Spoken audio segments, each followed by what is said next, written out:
আমি তোমাকে চিরদিনের জন্য রেখে দিলাম, কিয়ামত পর্যন্ত জাতি তোমাকে দেখে উপদেশ গ্রহণ করবে। ফেরাউনের লাশটার চতুর্দিকে দুইবার গেলাম তো মিশরের ওকে দেখতে, তো প্রায় 30-40 মিনিট যাবৎ চতুর্দিকে ঘুরি আর বলি, আসলে তুমি কি সেই ফেরাউন? তুমি কি বলেছিলে যে আনা রব্বকুমুল আলা, আমি হচ্ছি সবচেয়ে বড় আল্লাহ? তুমি কি বলেছিলা যে মা আলিমতুল্লাকুম মিন ইলাহিন গাইরি? মুসা, আমাকে বাদ দিয়ে তোমাদের কোনো আল্লাহ আছে এ কথা আমি জানি না। তুমি কি বলেছিলা মুসা, লাইনিত্তাখাযতা ইলাহান গাইরি লাআজালান্নাকা মিনাল মাসজুনিন, আমাকে বাদ দিয়ে যদি কাউকে আল্লাহ বলো মুসা, তাহলে তোমাকে আমি জেলখানায় বন্দি করে দেব। এগুলো হলো মুসার ফেরাউনের বক্তব্য। তারপরে একদিন কি হলো, চলে গেল। জালেমের বিচার দুইবার হবে, একবার দুনিয়াতে হয়েছে, আবার হবে। তাৎক্ষণিক দেশ ছেড়ে যেতে হবে এরকম ধারণা আমার ছিল না, তবে আমি ভাবতাম যে গজব একদিন হবে। কিভাবে হবে? তো হবে একদিন, কিভাবে সেটা হবে আল্লাহ ভালো জানে। আবার যখন ওই মূর্তির পাশ দিয়ে যেতাম, যে যমুনাই হোক আর যে কোনো জায়গায় হোক, যমুনা সেতুতে যেখানে হোক না কেন, তখন বলতাম যে এইসব মূর্তি কি কোনোদিন কেউ ভাঙবে? আবার নিজেকে বলতাম, কেউ যদি না ভাঙতে পারে তো যেদিন ঈসা আলাইহিসসালাম আসবেন সেদিন আর রক্ষা হবে না। ঈসা আলাইহিসসালাম যেদিন আসবেন সেদিন পৃথিবীতে যত মূর্তি আছে সব ভেঙে দিবেন, যত উঁচু কবর আছে ভেঙে দিবেন। সেদিন শাহজালাল সিলেটির কবরকে রক্ষা করতে পারবে না। পৃথিবীতে যত আছে, ইরাক ইরানে যত আছে কবর, আব্দুল কাদের জেলানির হোক আর আরো কারো হোক না কেন, কারো কবর রক্ষা হবে না। কবরবাসী যে কিছুই করতে পারে না, তাই বুশ কয়েকদিনের মধ্যে ধ্বংস করে দিল ইরাককে। মানুষে বলল যে আব্দুল কাদের জেলানি কোথায় যাচ্ছে? আপনি কোথায় যাচ্ছেন আব্দুল কাদের জেলানি সাহেব? আল্লাহর বিচার ভুল হয়ে গেছে, সেই জন্য ঠিক করতে যাচ্ছে। আব্দুল কাদের জেলানি। এইভাবেই মানুষ মুখে বলছে, কলমেও লিখছে, বক্তব্য দিচ্ছে। বগুড়া নগর মাদ্রাসাতে জনৈক মুফাসসির একদিন বললেন যে আব্দুল কাদের জেলানিদের বাড়িতে একটা ফকির এসে ভিক্ষে চাইলো, তো ওর মা ভিক্ষে নিয়ে যে দিল, তো ফকির আব্দুল কাদের জেলানির মাকে দেখে আকৃষ্ট হলো। তখন আব্দুল কাদের জেলানি মনটা খারাপ করে মায়ের পেট থেকে বাঘের আকৃতিতে বের হলো। বাঘের আকৃতিতে মায়ের পেট থেকে বের হয়ে ফকিরকে হত্যা করে দিল। এখন বক্তাতে এ পর্যন্ত বলল, তা আমি আবার বলছি যে মনে মনে একজন কেউ যদি লাফ দিয়ে উঠে বলতো, মাওলানা সাহেব বাঘের আকৃতিতে আব্দুল কাদের জেলানি বের তো হলেন বুঝলাম, ভিতরে গেলেন কিভাবে? এখনো তো তার জন্মের সময় হয়নি। এখনকার অবস্থা নকল করেন তো। এইরকমই ধর্ম। বক্তাদের যখন আমি দেখি তখন আমার খুব আফসোস হয়। রাসূল সাল্লাল্লাহু আলাইহি সাল্লাম বলছেন, বাল্লিগু আন্নী ওয়ালা আয়া, পৃথিবীর মানুষ আমার একটা কথা জানা থাকলে অন্যকে বলো। আর বললেন যে বানি ইসরায়েলের কাহিনী বলো, কোনো দোষ নেই, আলেম ওলামা তোমরা বলো। তারপরে বললেন যে মান কাযাবা আলাইয়া মুতাআম্মিদান ফালিয়াতাবাওয়া মাকাদাহু মিনান নার, কেউ যদি কোনো কথা আমার নামে বলে, কেউ যদি কোনো কথা আমার নামে বলে, সেই কথা যদি আমার না হয় তাহলে তার থাকার জায়গা জাহান্নাম। পাগড়ি যত বড়ই হোক, জুব্বা যত বড়ই হোক, তাকে রক্ষা করার কোনো পথ নেই, কোনো পথই নেই।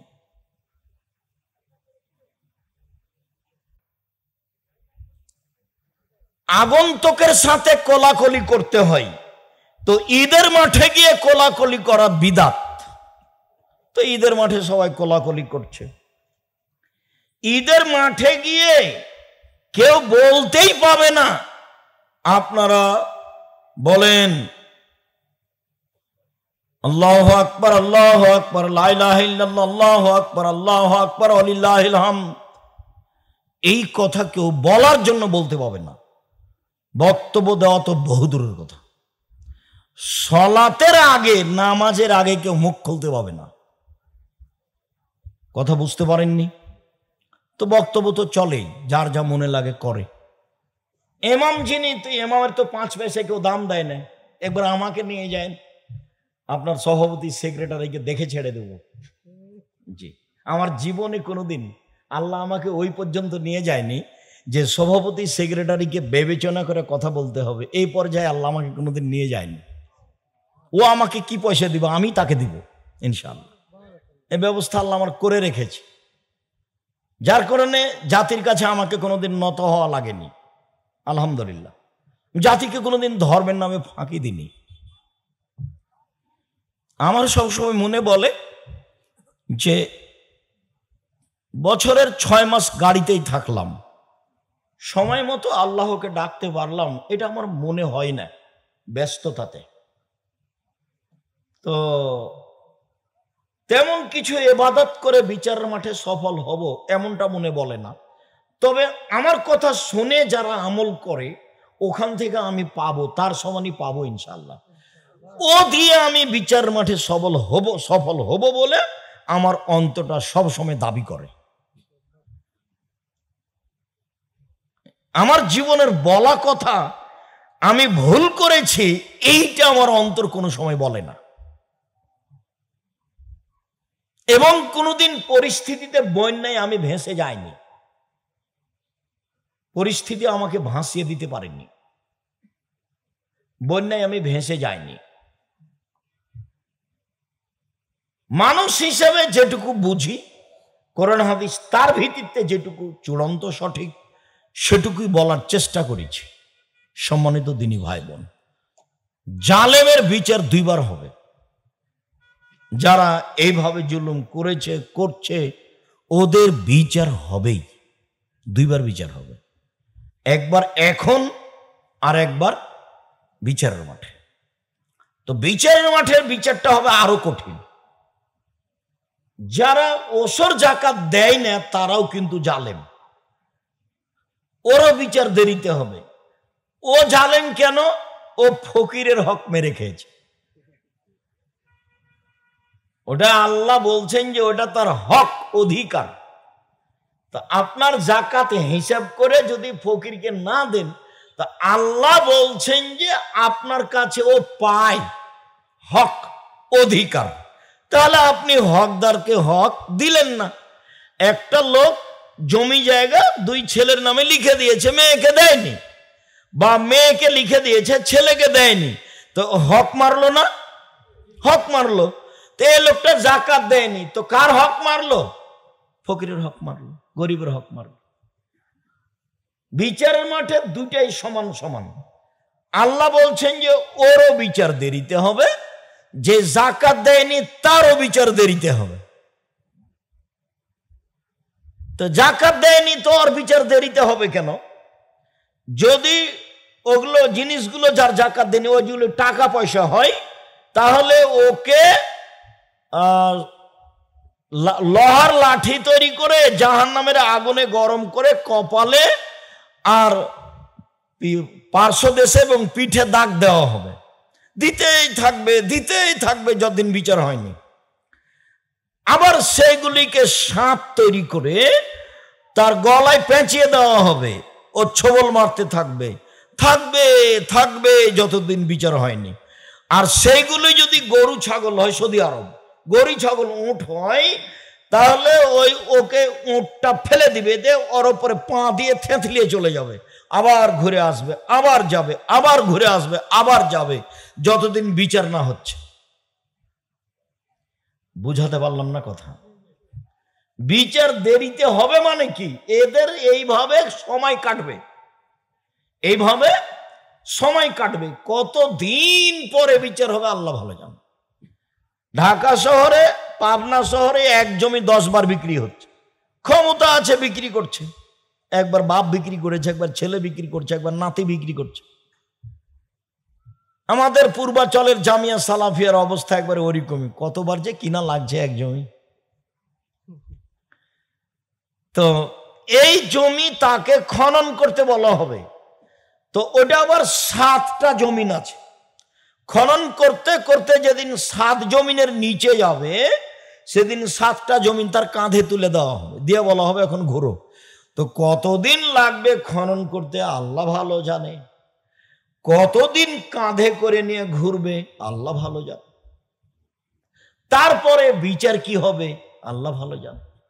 বাহ্যিকভাবে দেখা যাচ্ছে যে বিচার ভালো হবে না, জাহান্নাম হবে। তাহলে এদেশের হাজতে থাকার মতোই হলো, 5 বছর হাজতে থাকার পরে আজকে তাকে শাস্তি ঘোষণা দিল যে 20 বছর জেল। তাই হচ্ছে না? 5 বছর হাজতে থাকার পরে আজকে বিচার রায় হলো যে 20 বছর জেল, আজীবন জেল। ওগুলোই মনে হয় মানুষ এই ধান্দা করেছে, এগুলোই মনে হয়। বিচার তো দুনিয়াতে হাতে হাতে করতে হবে। প্রথম যেটা মানুষকে জিজ্ঞাসা করা হবে সেটা সলাত। যদি উত্তর হয় ঠিক, তাহলে যতই ইবাদত করেছে সব টিকে যাবে। আর যদি না থাকে উত্তরে কিছু, তাহলে যা ইবাদত করেছে সব কাটা যাবে। সেটা হজ হোক, সেটা আপনার সিয়াম রোজা হোক, সেটা দান খায়রাত হোক, সেটা যেটাই হোক না কেন, কোনোটাই টিকবে না। আবু হুরায়রা রাদিয়াল্লাহু তাআলা আনহু বলেন, আল্লাহর নবী বলেছেন সালাত 3 ভাগে বিভক্ত। আর তহুর 16 অজু হলো 3 ভাগের 1 ভাগ, ও রুকু 16 রুকু হলো 3 ভাগের 1 ভাগ, ও সুজুদ 16 সিজদা হলো 3 ভাগের 1 ভাগ। তাহলে আমরা ধরে নিই একটা কথার কথা যে 2 রাকাত সালাত আদায় করলে 300 নেকি হবে। একটা কথার কথা, এটা কিন্তু ফাইনাল কথা নয়, একটা কথার কথা। তো অজু ভালো হয়নি, তাহলে কত কাটা গেল? 100 কাটা গেল। রুকু ভালো হয়নি, তাহলে আর 100 কাটা গেল। সিজদা ভালো হয়নি, তাহলে আর 100 কাটা গেল। এখন সালাত আদায় করলো বটে, কিন্তু 1 নেকিও হবে না। আর এরকম একাধিক প্রমাণ রয়েছে বুখারী মুসলিমে, যার সালাতে 1 নেকিও পায়নি। আল্লাহ রাসূল বললেন, সাল্লে ফাইন্নাকা লাম তুসাল্লি, তুমি সালাত আদায় করো, তুমি করোনি। কেন? আল্লাহ রাসূল বলবেন, হ্যাঁ করেছো, তবে ভালোভাবে করোনি, এভাবে বলবেন। কিন্তু তা তো তিনি বললেন না, বললেন যে তুমি সালাত আদায় করো, তুমি করোনি। এটা কি বুঝায়? এক, অজু ভালো করে করতে হবে। তো আমি যেহেতু ওইদিকে যাব না, কাজে আমি এখানে একটা কথা বলে রাখি আপনাকে। একদা আল্লাহ আমাদের নবীকে বলছেন, মোহাম্মদ, আল্লাহ আমাদের নবীকে ডাকলে মোহাম্মদ বলে ডাকতেন, আর জিবরাইল আমাদের নবীকে ডাকলে মোহাম্মদ বলে ডাকতেন। আর সাহাবীগণ আমাদের নবীকে ডাকলে আল্লাহ রসুল। আল্লাহ রসুল যাবেন, আল্লাহ রসুল খাবেন, আল্লাহ রসুল এটা আপনি দিবেন, এইভাবে কথা বলতেন। আর ভারত, বাংলাদেশ, পাকিস্তানের লোক বলছেন হাজরাত পাক, হাজরাত পাক, হুজুর, হুজুরে পাক সাল্লাল্লাহু আলাইহি ওয়াসাল্লাম, হুজুরে পাক। এগুলি একটা ভাষা জায়েজ নাই, সব বিদাতীদের। বলতে হবে আল্লাহ রাসূল বলেছেন, আল্লাহ রাসূল দিয়েছেন, আল্লাহ রাসূল খেয়েছেন, আল্লাহ রাসূল করেছেন, এভাবে বলতে হবে। তো আল্লাহ বলছেন, মুহাম্মদ হাল তাদরি ফিমা ইয়াকতাসিমুল মালাউল আলা, মহাদ আপনি বলতে পারেন উপরে কি নিয়ে হইচই হচ্ছে? কারণ না, হ্যাঁ আমি তো বলতে পারি। বলেন তো কি নিয়ে? ফিল কাফারাত, ওপরে হইচই হচ্ছে মানুষের পাপ মিটে যাবে কি নিয়ে? এটা পাপ মিটে যাবে কিসে, এটা নিয়ে কথা হচ্ছে ফেরেশতাদের মাঝে। তো পাপ মিটে যাবে কিভাবে? এক, আল মাকসু বাদা সালাওয়াত ফিল মাসাজিদ, সালাতের পরে মসজিদে বসে তাসবিহ তাহলিল করলে পাপ মিটে যাবে, মান বেড়ে যাবে, পাপ মিটে যাবে, মান বেড়ে যাবে। আপনারা তো পরে যান জুমার সালাতে, আর সালাম ফিরার সাথে সাথে লাফ দিয়ে উঠে যান, মনে হচ্ছে যে পোকা কামড়ালছে, পিঁপড়া কামড়ালছে, একটু দেরি করেন। তো সালাতের পরে যারা বসে বসে তাসবিহ তাহলিল করে ওদের পাপ মিটে যাবে, মান বেড়ে যাবে। এক, দুই, পায়ে হেঁটে যে মসজিদে যায় তার পাপ মিটে যাবে, মান বেড়ে যাবে। তিন, কেউ যদি সুন্দর করে ওযু করে তাহলে তার পাপ মিটে যাবে, মান বেড়ে যাবে। তো এইখানে আমাদের তিনটে কথা ছিল, 1 অজু, 2 রুকু, 3 সিজদা। তো এখন এখানে একটু বলে নি, সেটা হলো এই যে সুন্দর করে যদি অজু করে তাহলে পাপ মিটে যাবে, মান বেড়ে যাবে। আব্দুর রাজ্জাক সাহেব একটু বলবেন কি সুন্দর অজু কি? হ্যাঁ বলি, প্রত্যেক অঙ্গকে ভালো করে ধরলাম, সুন্দর অজু। সেটা কি? একবার কবজি পর্যন্ত ধুইতে যদি 10 বার পানি লাগে লাগুক, যখন সম্পূর্ণ ভিজে গেছে তখন একবার ধোয়া, ধোয়া জায়গায় পানি দিয়ে ধরলাম, দ্বিতীয়বার ধোয়া, ধোয়া জায়গায় পানি দিয়ে ধরলাম, তৃতীয়বার ধোয়া, 3 বার পানি দিয়ে ধোয়া। এই কথাটা বুঝতে ভুল হয়ে আছে। 3 বার পানি দেওয়া নয়, একবার কবজি পর্যন্ত সম্পূর্ণ ভিজাতে যদি 10 বার পানি লাগে দেন, সম্পূর্ণ ভিজালে হলো একবার ধোয়া, ভিজা জায়গায় পানি দিয়ে ভিজানো হলে 2 বার ধোয়া। বারবার ধাক্কা খাচ্ছে, ওই কথাটা একটু বলে রাখি। অজু করেছেন, এটা তো ভারত বাংলাদেশ পাকিস্তান বাংলাদেশ একটা অংশ। মহিলারা বলছে যে বুবু খবরদার, বাচ্চাকে দুধ খাওয়ালে অজু ভেঙে যাবে বুবু, নখ কাটলে অজু ভেঙে যাবে বুবু, কুকুরে যদি ছিঁড়ে নেয় তাহলে অজু ভেঙে যাবে বুবু, আর যদি শাড়ি পরে নামাজ পড়ো বুবু, ল্যাঙ্গট না পড়ো তাহলে লজ্জা স্থানের যোগাযোগ বুবু মাটির সাথে হবে, মাটি অভিশাপ করবে, অজুও যাবে, সলাতও যাবে, ধ্বংস হয়ে যাবা বুবু, ধর্ম পাগল হয়ে গেছে বুবু, ধর্ম চাঁপাই নবস্থায় পাগল হয়ে এসেছে সৌদি আরব থেকে। একবারে মিথ্যা কথা, অহেতুক মিথ্যা কথা। হাঁটুর ওপরে কাপড় উঠলে অজু নষ্ট হয়ে যায়, জি না। ঘেরা গোসলখানাতে গোসল করছেন, পরনে কাপড় নেই, প্রথমে অজু করেছেন, সে অজু দিয়ে সলাত আদায় চলবে। কালকের বক্তব্যে এক জায়গাতে বললাম না, মনে থাকার কথা আপনার, যে একটা হাদিসে বলা হলো যে পুরুষ অঙ্গ স্ত্রী অঙ্গ স্পর্শ করলে অজু ভেঙে যাবে, আর একটা হাদিসে বলা হলো পুরুষ অঙ্গ স্ত্রী অঙ্গ স্পর্শ করলে অজু ভাঙবে না, এটাই শরীরের অংশ। তাহলে মুখামুখি 2টা হাদিস হয়ে গেল, কি জবাব হবে? তো এক শ্রেণীর বিদ্বানেরা বলেছেন, এদেশের বিদ্বানেরা, যে হাদিসে বলা হয়েছে অজু ভেঙে যাবে ওর দোষ অনেক, অতএব ওই হাদিস চলবে না, অজু ভেঙে যাবে না, এটাই ঠিক। আর এক শ্রেণীর বিদ্বান বলেছেন আরে না না, যদি অন্তরালে পুরুষ অঙ্গ স্ত্রী অঙ্গে হাত লাগে কাপড়ের উপর থেকে তাহলে অজু ভাঙবে না, আর কাপড়ের ভিতর থেকে যদি হাত লাগে তাহলে অজু ভেঙে যাবে, এক শ্রেণীর বিদ্বান বলেছে। তা আমরা আলোচনায় বলেছি যে এইগুলো কথা একটাও ঠিক নয়, 2টাই হাদিস স্থানে ঠিক। উত্তেজনায় উত্তেজিত হয়ে যদি পুরুষ অঙ্গ বা স্ত্রী অঙ্গ স্পর্শ করে তাহলে অজু ভেঙে যাবে, অন্যথায় অজু ভাঙবে না। ঘিরা গোসলখানায় খালি গায়ে গোসল করছেন, শরীর হাত ভালো করে কচলিয়ে ডোলে ধৌত করে গোসল করছেন, তো হাত তো যাবে, এটাই স্বাভাবিক, তখন অজু ভেঙে যাবে এমন তো কথা আল্লাহর নবী বলেননি।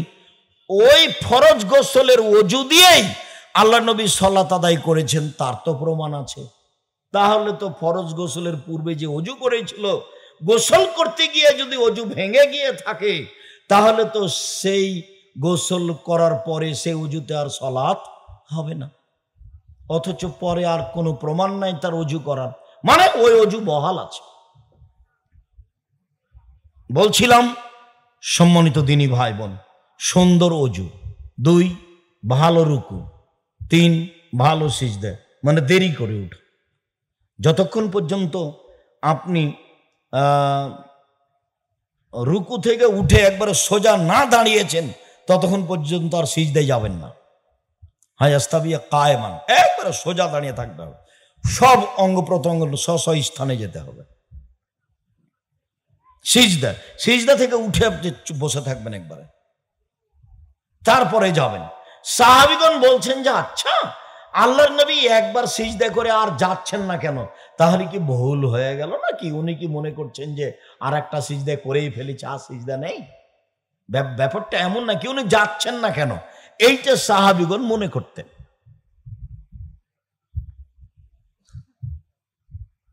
সুন্দর করে অজু করলো, যে রুকু করলো, সিজদা করলো, কবেলাত সলাত, তাহলে তার সলাত কবুল করা হবে। অকবেলা সায়র আমালিহি, সব ইবাদত কবুল হবে। ওয়াইন রুদ্দাত আলাইহি সলাতুহু, যদি তার সলাত তার উপরে প্রত্যাখ্যান করা হয়, যদি সলাত কবুল না করা হয়, রুদ্দা আলাইহি সায়র আমালিহি, তাহলে সব আমল বাতিল, কোনো আমল গ্রহণ হবে না। আজকের আলোচনায় যেহেতু আপনাদের কথা ছিল আসরের পর থেকে উপস্থিত থাকবেন, তো ক্লান্তি আপনাদের হয়েছে মর্মে আমরা আলোচনা লম্বা না করে আমরা বাস্তবে চলে যাই। রাসূল সাল্লাল্লাহু আলাইহি সাল্লাম বললেন, সাল্লু কামা রাআইতুমুনি উসাল্লি, পৃথিবীর মানুষ তোমরা সালাত আদায় করো যেভাবে আমাকে সালাত আদায় করতে দেখছো। তাহলে এখন কি আমরা আল্লাহ নবীকে দেখতে পাচ্ছি? তো এই বাক্য কি দিয়ে বিচার করবেন? হাদিস।